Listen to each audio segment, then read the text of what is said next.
आइए आपकी मुलाकात करवाते हैं हाल ही की लिस्टेड कंपनी श्रीजी शिपिंग से, जो कि भारत और श्रीलंका में ड्राई बल्क कार्गो के लिए शिपिंग लॉजिस्टिक सॉल्यूशंस देने का करती है कारोबार। फ्लीट में 80 से ज़्यादा जहाज़ और 370 से ज़्यादा अर्थ मूविंग इक्विपमेंट कंपनी के पास शामिल है। नतीजा आए हैं कंपनी के, और इसी पर हमने कंपनी को आमंत्रित भी किया है। जल्दी से मैं आपके सामने रिजल्ट भी रख दूँ। और ये रिजल्ट आए थे 13 तारीख को, यानी कि वीकेंड पर। और आय 24% बढ़कर आई है। कामकाजी मुनाफा 58% बढ़ा है। मार्जिन 29% से 37% के पार निकला। अच्छी बढ़त आई मार्जिन में, और मुनाफे में भी 48% की दमदार ग्रोथ आई। यानी कि हर एक पैमाने पर नतीजे रहे कंपनी के बेहद शानदार।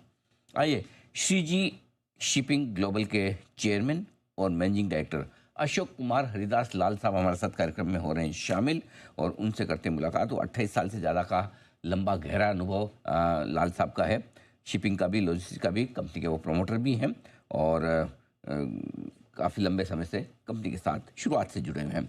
लाल साहब, गुड मॉर्निंग, बहुत बहुत स्वागत है आपका। धन्यवाद हमें समय देने के लिए। नतीजों के बाद लिस्टिंग के बाद पहले नतीजे आए हैं आपकी कंपनी के, काफ़ी मजबूत दिख रहे हैं।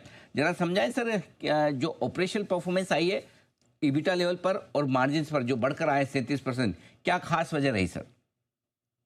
First of all, Anilji, it is pleasant for me to have conversation with you first time. So really I'm thank you to you as well as G Business that thank you. giving me an opportunity and invitations to join your channel. जी So today, as your question, कि ये जो positions आज हमारी company की है, first of all, I would like to clarify that we are not in trading. So in trading, sometimes it becomes a loss and profit, but we are purely service providers.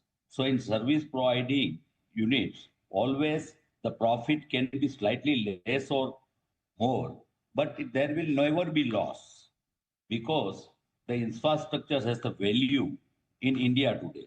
So if I would like to say that we are the biggest fleet owner of Asia at present in the minor ports. We never work on the major ports. Minor port has the life because to reduce the cost of logistic. If you compare with the railway, road, always the shipping, that means the waterways are always cheaper than, and the volume wise, it is also better that you get a good volume. So looking to today's positions, as per my opinion, जो आज की तारीख में हमारे PM साहब नरेंद्र मोदी साहब ने जो ये रिवर्स जोड़ने का काम, या तो उनको प्राधान्यता देने का काम जो सोचा है, उसमें we may be the part and parcel of that also. So today, after having this IPO, now we are targeting to other countries also to provide this type of services. We have already added 2 floating more cranes, and compared to that, when we are talking about the logistics, even Kolkata port, this I would like to proudly say that Kolkata Port Trust has allotted LOI for next 15 years exclusively for lightening the containers. And after that, it has been lightening. The vessel will come to the berth because the cello draft is there. Hmm. So now coming to the future, I think my personal view, the growth what you are seeing, I personally presume as a chairman that it is going to be continue in a very good and very big manner. जी, तो लाल साहब, क्या ये समझें कि पहली तिमाही के नतीजे देखने के हिसाब से पूरे साल भर में आप आराम से मुनाफे में पिछले साल के मुकाबले में 50% की ग्रोथ, और टॉप लाइन रेवेन्यू के लिहाज से 30% के आसपास की ग्रोथ आसानी से मेंटेन कर पाएंगे? प्लस ये जो मार्जिन आपके 37% बढ़कर आए हैं, क्या इनमें अभी भी और बढ़ने की गुंजाइश है?